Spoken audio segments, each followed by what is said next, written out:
Hello friends, ਅੱਜ ਆਪਾਂ ਗੱਲ ਕਰਾਂਗੇ ਮੇਲ ਇਨਫਰਟੀਲਿਟੀ ਦੇ ਬਾਰੇ ਵਿੱਚ। ਜਿਵੇਂ ਕਿ ਤੁਹਾਨੂੰ ਸਭ ਨੂੰ ਪਤਾ ਹੈ ਕਿ ਜਿਹੜੀ ਬਾਂਝਪਨ ਦੀ ਸਮੱਸਿਆ ਹੈ ਉਹ ਆਦਮੀਆਂ ਵਿੱਚ ਵੀ ਹੋ ਸਕਦੀ ਹੈ ਤੇ ਔਰਤਾਂ ਵਿੱਚ ਵੀ ਹੋ ਸਕਦੀ ਹੈ। ਜਿੰਨੀ ਕੋ ਇੱਕ ਲੇਡੀ ਰਿਸਪੌਂਸਿਬਲ ਹੈ ਬਾਂਝਪਨ ਦੀ ਸਮੱਸਿਆ ਵਾਸਤੇ, ਉਨੇ ਹੀ ਮੇਲਸ ਵੀ ਰਿਸਪੌਂਸਿਬਲ ਹੈ ਕਿ ਬਾਂਝਪਨ ਦੀ ਸਮੱਸਿਆ ਹੋਏ।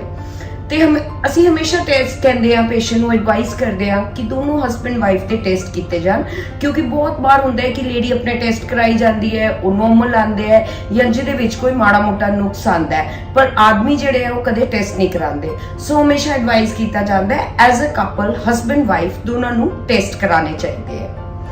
ਸੋ ਹੁਣ ਮੇਲ ਇਨਫਰਟੀਲਿਟੀ ਕੀ ਹੁੰਦੀ ਹੈ, ਕੀ ਹੈ ਜਿਹੜੀ ਆਦਮੀਆਂ ਵਿੱਚ ਬਾਂਝਪਨ ਦੀ ਸਮੱਸਿਆ ਕਿਉਂ ਆਉਂਦੀ ਹੈ। ਸਭ ਤੋਂ ਪਹਿਲਾਂ ਜਿਹੜਾ ਟੈਸਟ ਕੀਤਾ ਜਾਂਦਾ ਹੈ ਉਹ ਇੱਕ ਰੂਟੀਨ ਸੀਮਨ ਐਨਾਲਿਸਿਸ ਕੀਤਾ ਜਾਂਦਾ ਹੈ, ਜਿਹਦੇ ਵਿੱਚ ਆਪਾਂ ਦੇਖਦੇ ਹਾਂ ਕਿ ਆਦਮੀ ਦੇ ਸ਼ੁਕਰਾਣੂਆਂ ਦੀ ਕੋਈ ਪ੍ਰੋਬਲਮ ਤਾਂ ਨਹੀਂ ਹੈ। ਬਹੁਤ ਸਾਰੇ ਜਿਹੜੇ ਸੈਂਟਰਸ ਹੈ, ਪੇਸ਼ੈਂਟ ਬਾਹਰੋਂ ਲੈਬੋਰਟਰੀ ਵਿੱਚੋਂ ਵੀ ਟੈਸਟ ਕਰਾ ਕੇ ਆਉਂਦੇ ਹੈ, ਪਰ ਇੱਕ ਡਿਟੇਲ ਸੀਮਨ ਐਨਾਲਿਸਿਸ ਇੱਕ ਵੱਡੀ ਮਸ਼ੀਨ ਦੇ ਨਾਲ ਕੀਤਾ ਜਾਣਾ ਬਹੁਤ ਜ਼ਰੂਰੀ ਹੈ।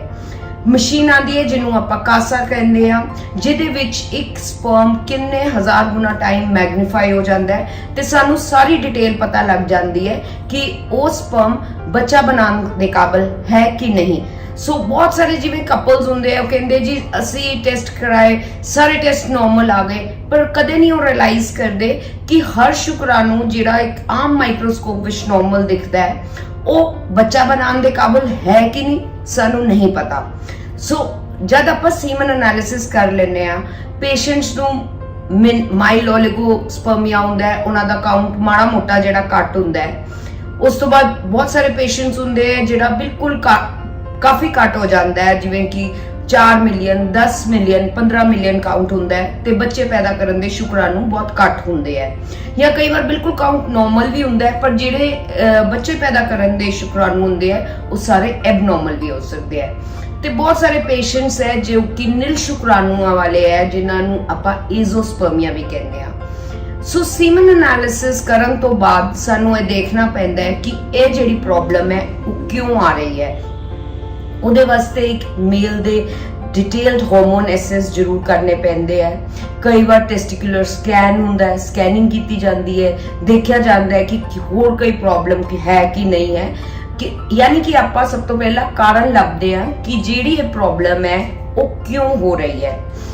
ਤੇ ਮੈਂ ਗੱਲ ਹੁਣ ਮੈਂਸ਼ਨ ਕਰਾਂਗੀ ਕਿ ਇੰਨੇ ਕੁ ਡਿਵੈਲਪਮੈਂਟਸ ਹੋ ਗਈਆਂ, ਸਾਇੰਟਿਫਿਕ ਤਰੀਕੇ ਆ ਗਏ ਹੈ, ਜਿਹਦੇ ਨਾਲ ਇੱਕ ਆਦਮੀ ਜਿਹਦੇ ਸਪਰਮਸ ਬਿਲਕੁਲ ਨਿਲ ਹੈ ਉਹ ਵੀ ਆਪਣੀ ਸੰਤਾਨ ਸੁੱਖ ਦੀ ਪ੍ਰਾਪਤੀ ਕਰ ਸਕਦਾ ਹੈ।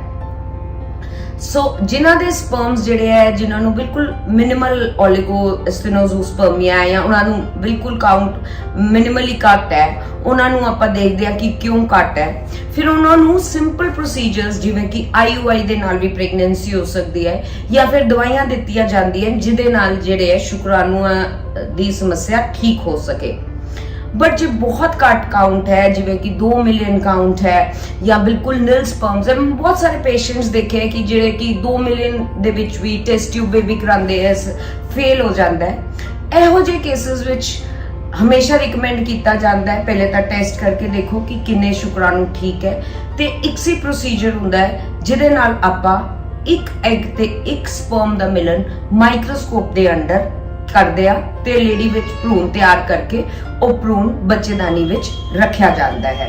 ਸੋ ਇਸ ਪ੍ਰੋਸੀਜਰ ਨੂੰ ICSI ਪ੍ਰੋਸੀਜਰ ਕਹਿੰਦੇ ਆ। ਹੁਣ ਆਪਾਂ ਗੱਲ ਕਰੀਏ ਕਿ ਜਿਹੜੇ ਆਦਮੀ ਹੈ ਜਿਨ੍ਹਾਂ ਦੇ ਨਿਲ ਸ਼ੁਕਰਾਣੂ ਹੈ, ਸੋ ਇਹਨਾਂ ਦੇ ਕੇਸਿਸ ਵਿੱਚ ਆਪਾਂ ਦੇਖਦੇ ਹਾਂ ਕਿ ਸ਼ੁਕਰਾਣੂ ਗੋਲੀ ਵਿੱਚ ਬਣ ਰਹੇ ਹੈ, ਟੈਸਟਿਸ ਵਿੱਚ ਬਣ ਰਹੇ ਹੈ ਜਾਂ ਨਹੀਂ ਬਣ ਰਹੇ। ਕਿਉਂਕਿ ਮੈਂ ਬਹੁਤ ਸਾਰੇ ਪੇਸ਼ੈਂਟਸ ਦੀ ਰਿਪੋਰਟਾਂ ਦੇਖਦੀ ਰਹਿੰਦੀ ਹਾਂ, ਉਹ FNAC ਵਗੈਰਾ ਕਹਿੰਦੇ ਕਰਾ ਕੇ ਆਉਂਦੇ ਆ, ਪੇਸ਼ੈਂਟ ਦਿਖਾਉਂਦੇ ਜੀ ਆਪਾਂ ਤਾਂ ਸੂਈ ਵਾਲਾ ਟੈਸਟ ਕਰਾਇਆ ਸੀ ਪਰ ਉਹਦੇ ਵਿੱਚ ਜਿਹੜੇ ਹੈ ਸ਼ੁਕਰਾਣੂ ਨਹੀਂ ਬਣ ਰਹੇ। ਪਰ ਪੇਸ਼ੈਂਟ ਇਹ ਗੱਲ ਕਦੇ ਨਹੀਂ ਰਿਅਲਾਈਜ਼ ਕਰਦਾ ਕਿ ਇੱਕ ਵੀ ਟੈਸਟਿਸ ਇੱਕ ਗੋਲੀ ਵਿੱਚ 9 ਕੁਆਡਰੈਂਟਸ ਹੁੰਦੇ ਆ, ਯਾਨੀ ਕਿ 9 ਜਗ੍ਹਾ ਹੁੰਦੀ ਹੈ ਜਿੱਥੇ ਕਿ ਸਪਰਮੈਟੋਜੈਨੇਸਿਸ ਹੁੰਦਾ ਹੈ। ਕਈ ਵਾਰ ਜੇ ਇੱਕ ਟਿਬਿਊਲ ਵਿੱਚ ਸਪਰਮ ਨਹੀਂ ਮਿਲਦਾ ਤੇ ਹੋ ਸਕਦਾ ਹੈ ਉਹ ਦੂਜੇ ਵਿੱਚ ਵੀ ਹੋਏ। ਸੋ ਪੇਸ਼ੈਂਟ ਨੂੰ ਹਤਾਸ਼ ਨਹੀਂ ਹੋਣਾ ਚਾਹੀਦਾ, ਖਾਲੀ ਇੱਕ ਰਿਪੋਰਟ ਦੇਖ ਕੇ ਉਹ ਆ ਨਾ ਸੋਚੇ ਕਿ ਹੁਣ ਮੈਂ ਆਪਣੀ ਸੰਤਾਨ ਸੁੱਖ ਦੀ ਪ੍ਰਾਪਤੀ ਨਹੀਂ ਕਰ ਸਕਦਾ। ਸੋ ਆਪਾਂ ਇਹਦੇ ਵਾਸਤੇ ਟੀਸਾ ਪ੍ਰੋਸੀਜਰ ਕਰਦੇ ਆ, ਜਿਹਦੇ ਵਿੱਚ ਕਿ ਕੋਈ ਪੇਸ਼ੈਂਟ ਦੀ ਗੋਲੀ ਵਿੱਚ ਕੱਟ ਨਹੀਂ ਲਗਾਇਆ ਜਾਂਦਾ, ਕੋਈ ਪੇਨਫੁਲ ਪ੍ਰੋਸੀਜਰ ਨਹੀਂ ਹੈ। ਅਸੀਂ ਟਿਬਿਊਲ ਤੋਂ ਸਪਰਮ ਜਿਹੜਾ ਹੈ ਉਹ ਸਪਰਮ ਕੱਢ ਲੈਂਦੇ ਆ। ਸਪਰਮ ਕੱਢ ਕੇ ਉਹ ਸਪਰਮ ਸਾਨੂੰ ਚਾਹੇ 4 ਸ਼ੁਕਰਾਣੂ ਹੀ ਕਿਉਂ ਨਾ ਮਿਲ ਜਾਏ, ਅਸੀਂ 4 ਅੰਡਿਆਂ ਦਾ ਮਿਲਾ ਕੇ ਉਹ ਭਰੂਣ ਤਿਆਰ ਕਰਕੇ ਲੇਡੀ ਦੇ ਅੰਦਰ ਰੱਖ ਸਕਦੇ ਆ। ਸੋ ਜਿਹੜੇ ਵੀ ਪੇਸ਼ੈਂਟਸ ਹੈ ਨੀਲ ਸ਼ੁਕਰਾਣੂ ਵਾਲੇ, ਉਹ ਵੀ ਹੁਣ ਆਪਣੀ ਸੰਤਾਨ ਸੁਖ ਦੀ ਪ੍ਰਾਪਤੀ ਕਰ ਸਕਦੇ ਆ ਤੇ ਉਹਨਾਂ ਨੂੰ ਹਤਾਸ਼ ਨਹੀਂ ਹੋਣਾ ਚਾਹੀਦਾ।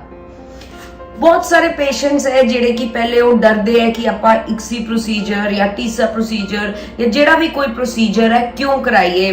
ਉਹ ਦਵਾਈਆਂ ਖਾਂਦੇ ਹੈ, ਉਹ ਦੇਸੀ ਦਵਾਈਆਂ ਖਾਂਦੇ ਹੈ, ਹਾਰਮੋਨਸ ਦੇ ਟੀਕੇ ਲਗਵਾਏ ਜਾਂਦੇ ਹੈ, ਬਲਕਿ ਉਹਦੇ ਨਾਲ ਪੇਸ਼ੈਂਟ ਦਾ ਸਾਈਡ ਇਫੈਕਟਸ ਹੁੰਦੇ ਆ। ਉਹਨਾਂ ਦਾ ਲਿਵਰ ਫੈਲ ਜਾਂਦਾ ਹੈ, ਲਿਵਰ ਡੈਮੇਜ ਹੋ ਸਕਦਾ ਹੈ, ਪੇਸ਼ੈਂਟ ਨੂੰ ਬਹੁਤ ਜ਼ਿਆਦਾ ਪ੍ਰੋਬਲਮਸ ਆ ਸਕਦੀ ਹੈ। ਸੋ ਹਮੇਸ਼ਾ ਐਡਵਾਈਜ਼ੇਬਲ ਹੈ ਕਿ ਪੇਸ਼ੈਂਟ ਇੱਕ ਪ੍ਰੋਪਰ ਡਾਕਟਰ ਦੇ ਕੋਲ ਜਾਏ, ਉਹਦੇ ਨਾਲ ਸਹੀ ਸਲਾਹ ਲਏ, ਸਹੀ ਜਾਣਕਾਰੀ ਲਏ, ਫਿਰ ਡਿਸਾਈਡ ਕਰੇ ਕਿ ਕੀ ਪ੍ਰੋਸੀਜਰ ਕਰਾਉਣਾ ਚਾਹੀਦਾ ਹੈ। ਸੋ ਐਂਡ ਵਿੱਚ ਇਹੀ ਮੈਂ ਮੈਸੇਜ ਦੇਣਾ ਚਾਹੁੰਦੀ ਹਾਂ ਕਿ ਇੱਕ ਵੀ ਜਿਹੜਾ ਬਾਂਝਪਨ ਜੋੜਾ ਹੈ ਉਹਦੇ ਵਿੱਚ ਹਸਬੈਂਡ ਵਿੱਚ ਵੀ ਪ੍ਰੋਬਲਮ ਆ ਸਕਦੀ ਹੈ, ਲੇਡੀ ਵਿੱਚ ਵੀ ਹੁੰਦੀ ਹੈ ਕਾਜ਼ਸ। ਸੋ ਹਮੇਸ਼ਾ ਐਜ਼ ਅ ਕਪਲ ਇਨਵੈਸਟੀਗੇਟ ਹੋਣਾ ਚਾਹੀਦਾ ਹੈ, ਡਿਟੇਲ ਟੈਸਟ अच्छे हॉस्पिटल तो कराने चाहिए ते सही टाइम रहंदे बेबी दा सुख ले लेना चाहिए, क्योंकि विज्ञान ने इन्नी तरक्की कर रही है कि बहुत सारे प्रोसीजर्स है जिहदे नाल नील शुक्राणु वाले, घट शुक्राणु वाले भी हुण अपनी संतान सुख की प्राप्ति कर सकते।